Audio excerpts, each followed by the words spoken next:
and welcome to Beer 30 Live. This is Pete Wright, alone in my studio office, recording this message in shame. Yes, shame. We had a technical failure this week, and the sad, pathetic result is that we lost the first half of the show. What'd you miss? Let me see if I can give you a recap.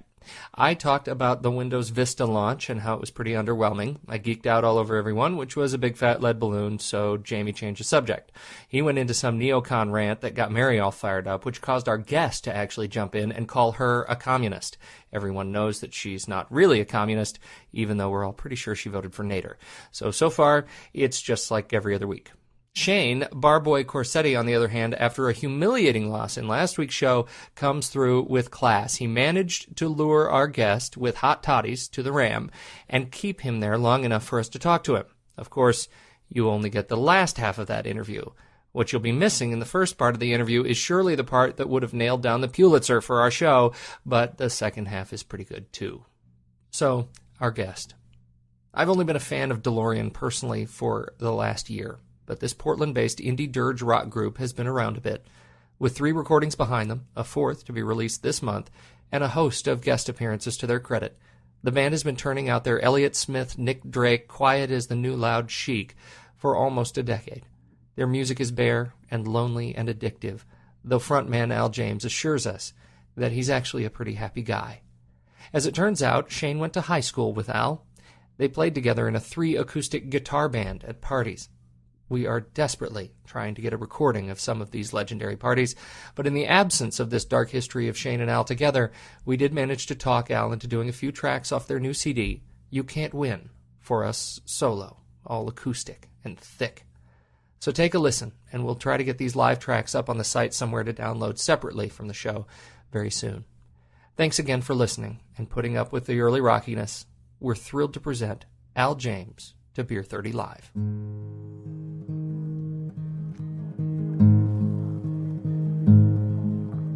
Heather, I'm on a plane that I pray won't get off the ground. It's a perfectly clear day, but I've got storm clouds in my mind. It's so foolish, why I do this, why I do it all again. Heather, remind me how this ends. Give me a few days and I'll be feeling fine. But I can't stop moving, I move backwards in time. To where I left you, we're so good we both pretend. Heather, remind me how this ends.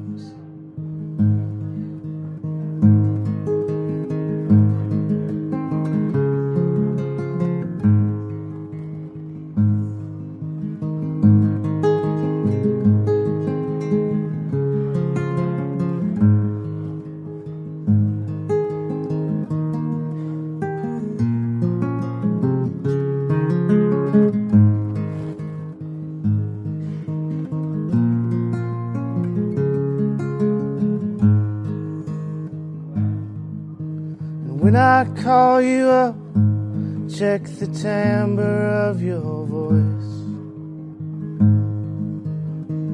Don't let it drop when you hear your little boy. And I'll send money every Friday, on that you can depend. Heather, remind me how this ends. Heather, remind me how this ends.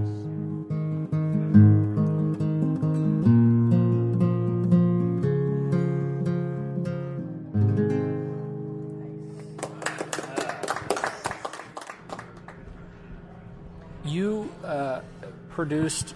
You're on, how many records do you have out now?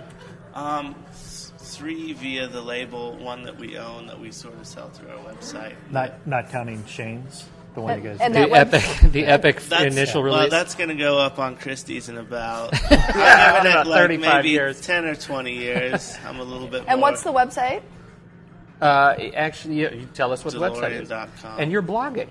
Yeah, For a guy who shunned the internet era, here you are. I Check use you the out. WordPress format, and Brilliant shout out to WordPress. That's what we use as well. well, here's the thing: is and you were talking about we were talking earlier about so how can Google offer this word processing site for free? Like, how can you compete with that? And I sort of feel the same way about WordPress. Is like I've actually helped 2 doctors last week. They saw my site, some friends, and they were like, our websites are completely static. It drives us crazy. How do we do a WordPress? And they gave me free, touching on healthcare, they're like free visits because Man, heaven knows you are Stone Age Yeah. barter Hey, back to economy, the Alex. barter. Yeah, maybe that's where we need to There's go. nothing Heaven wrong knows- with that. And they tried to cut me a check, and I'm like, no, because they've given me care in the past for free. And I said, no, I'm not taking a check from you guys. And they said, well,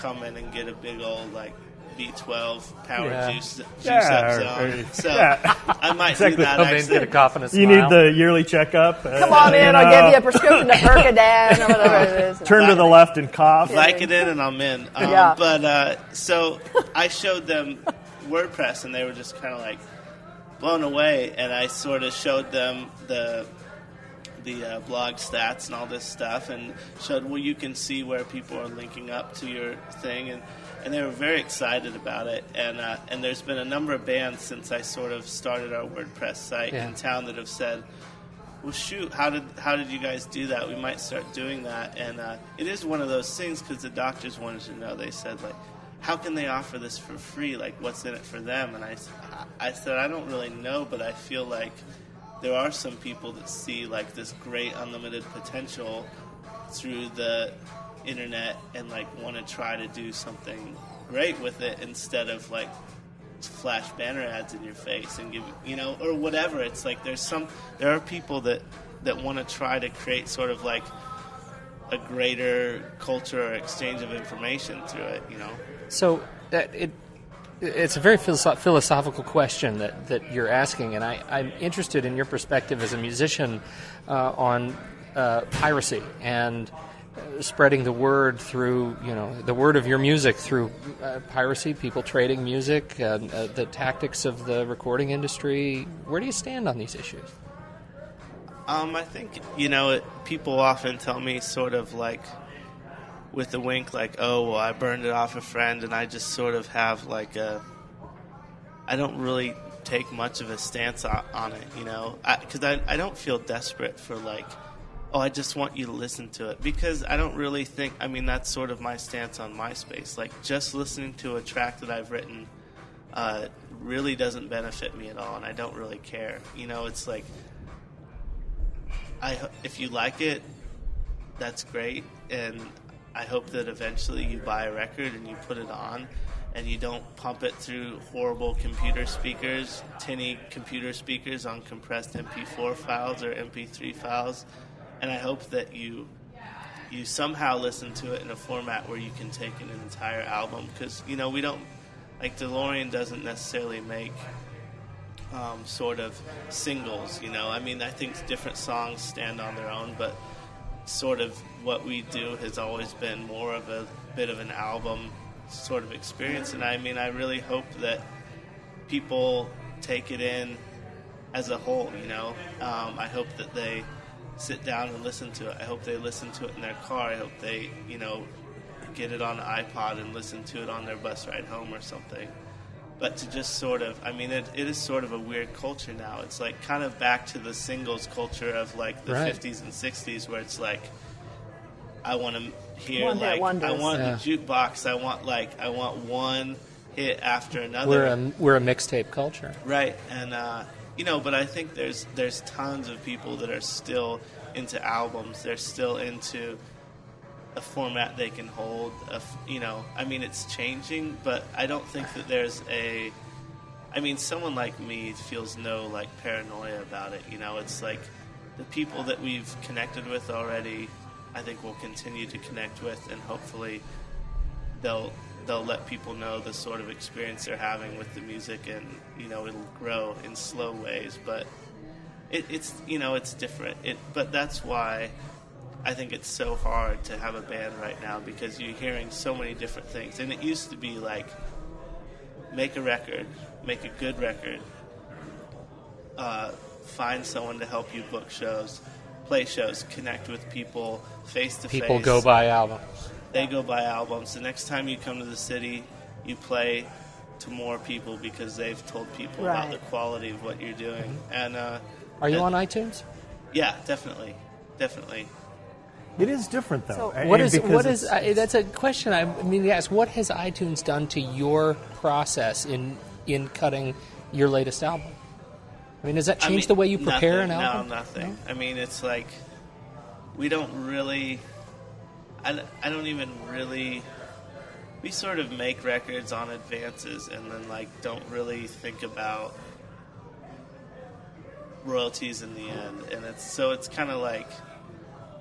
I mean, maybe if I was making a record and individually distributing it and, knew that I was getting checks from iTunes for individual downloads or something like that, it would be a different story. It might affect things differently.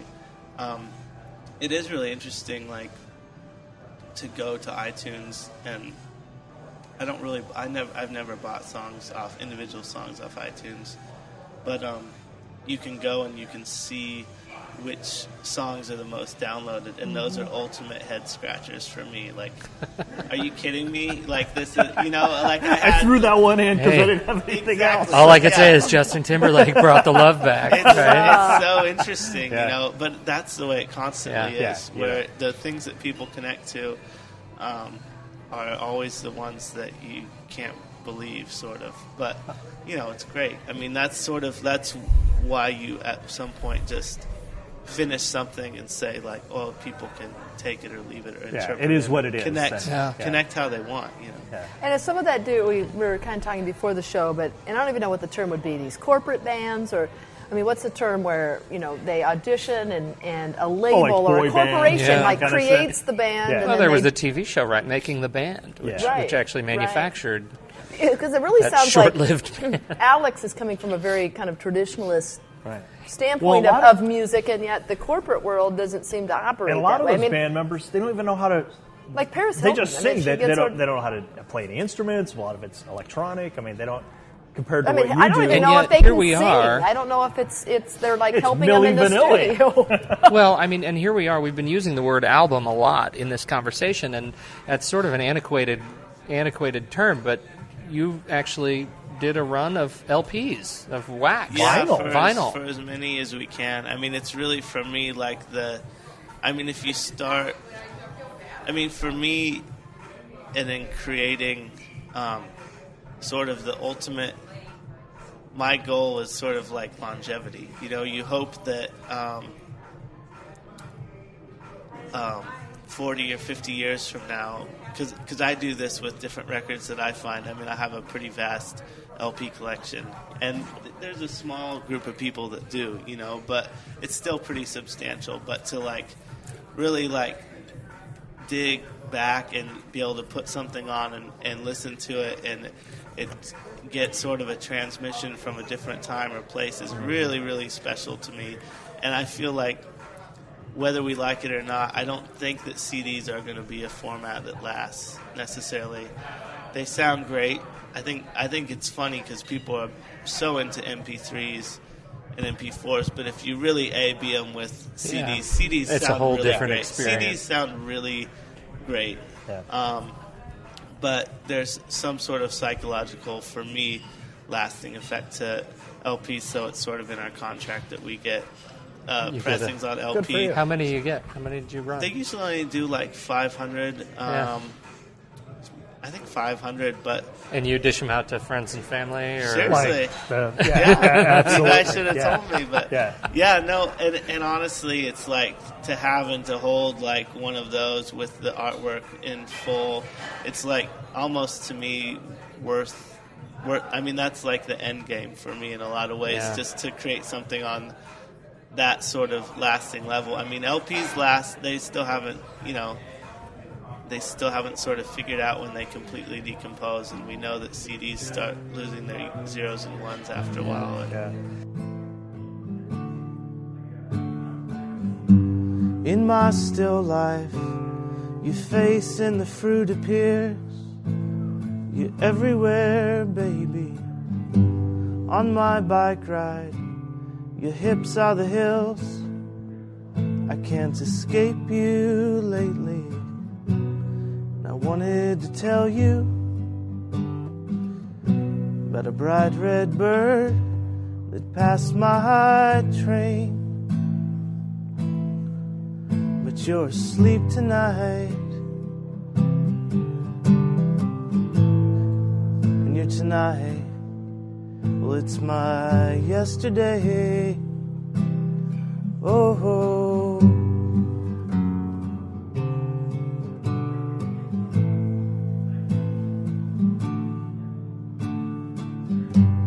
in all those blues, 'cause there's no view of the city from your window. You've made a nest out of credit card bills. So honey, let the wind blow. My feet have grown so tired. My legs, they ache each night. Because you know, the hardest thing to do is to dance in step in each other's shoes. We drop a beat, we can't keep time, so we're standing still in my still life.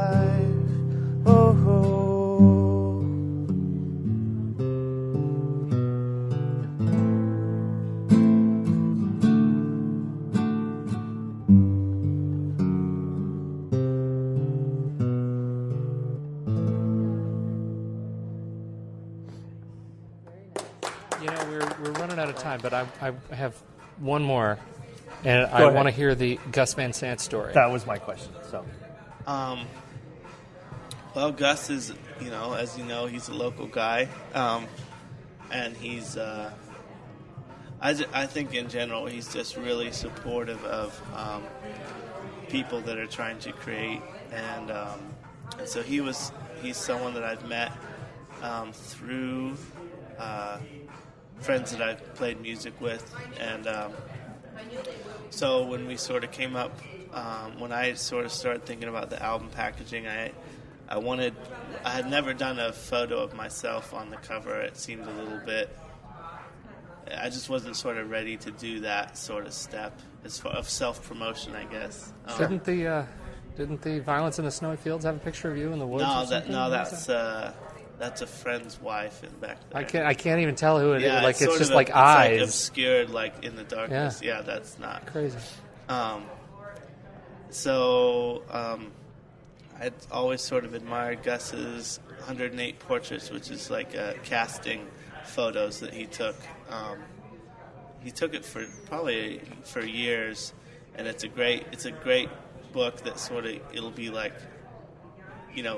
River Phoenix, like you'll flip it over, it's like River Phoenix, just beautiful, and a Portland street kid, like equally beautiful, and then like David Bowie, and then like more and more of just people from open casting calls. It's a beautiful book, and so I asked him, I said, can we do a photo like that? And he agreed, and so then he said, well, when we took these, I only did one per person, like no matter if it was David Bowie or someone from town. Just one photo. Just one photo. I took one shot and moved on, and that's just, I had a camera that I was using, and I was kind of had it dialed in and figured out, and so he said he offered to take more photos, and so we took 2 rolls, and then when we went through, there was the one that I liked. There's sort of like light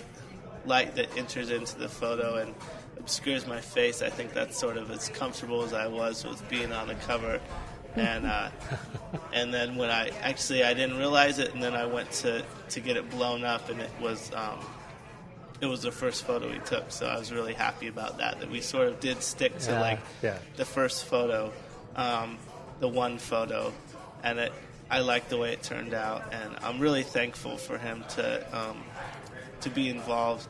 And I don't even really think it's an endorsement of what I do necessarily. It's just sort of like we're friends via mutual friends, and I asked him to help out, and he said, he was happy to offer his talents and time, and then, and we had, I think, something cool happen and good happen, and but he's really generous to so many artists in town, and all different genres.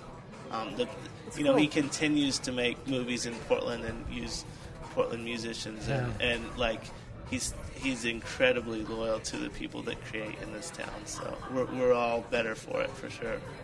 Al James, thank you for sitting down with us today. This has been awesome. Shane got me hooked through Piracy some months ago, and I have since become a big fan. I really thanks for having me. Really like what you do. And your album is out when again? Yeah, February 20th. And it's called You Can't Win. And your website is Dolorean.com. Let's spell it for people. DOLOREAN. Right. And where are you blogging? If you type in that, it just loads into the WordPress site. So that's where it's all the info's at. And we have a record release show in Portland. It's Saturday, I want to say the 24th of February. And, where is it going to be? Someday Lounge, which is sort of a newer venue down in Old Town, and I think it's going to be great. Will you guys be playing, or? No, we'll just play the record and lip sync, I think. So, Wow. Thank you. Oh, you got it good. Thank you for so elegantly pointing out that Jamie's an ass. No, dude, I was thinking of our listeners, man. Thanks, all of you. Okay. I thought that was rocks. I'm sorry. I thought that was another setup. Oh, man. I'm trying to prompt you and help you along, and we're just playing the record. Yeah. You just set yourself up. That was a softball. So. No, dude, seriously, Al James. Best of luck the band to you. Dolorean. Thank you, Alex. We hope to meet the band definitely on the 24th. Details, I assume, are going to be on the blog at Dolorean.com. Check it out. Hey, another great show. This is a great show. This was I've been looking forward to this show for a long time, and I managed to nurse my bitterness. Sit on a seat. I know, I was kidding. Yes. But in the meantime, to get a hold of us, head to our website, beer30live.com. You can write to us at the show at beer30live.com, or our names, Pete, Jamie, Mary, Shane. Did you put those links up there yet? Not yet. I worked on it today. I had some technical difficulties. Okay. But you can certainly find us at those email addresses at beer30live.com. Buy our swag. Our handsome Beer 30 Live shirts. T-shirts. Smart people drink beer. Don't ever forget it. And musicians drink Alex hot toddies. Musicians drink hot toddies. Although, like my 10-year-old daughter said, well, they may be smart, but only if they don't drink too much. Yeah. That's what she told me. Hey, she's pretty smart. I was like, hey, honey, that works for me. There you go. No. Once you get to a certain age, you only get smarter. She's good. This has been another Beer 30 Live, and until next week, we're out. Autumn ends, winter comes, and everybody's gone.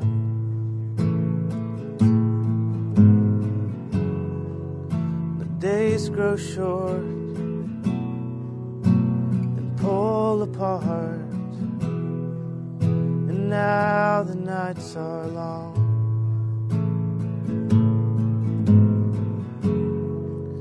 We winter wrens have made amends with the silence and the snow.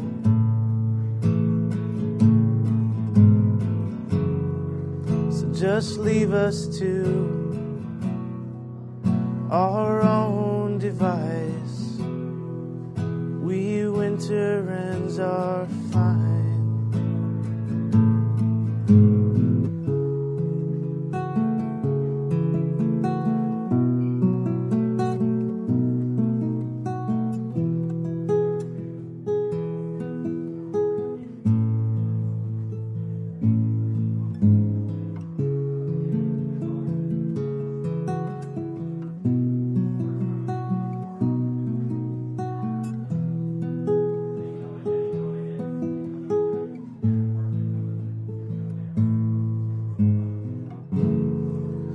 just leave us to our own device. We winter ends are fine, 'cause there's no mistake the call we make when there's no one else around.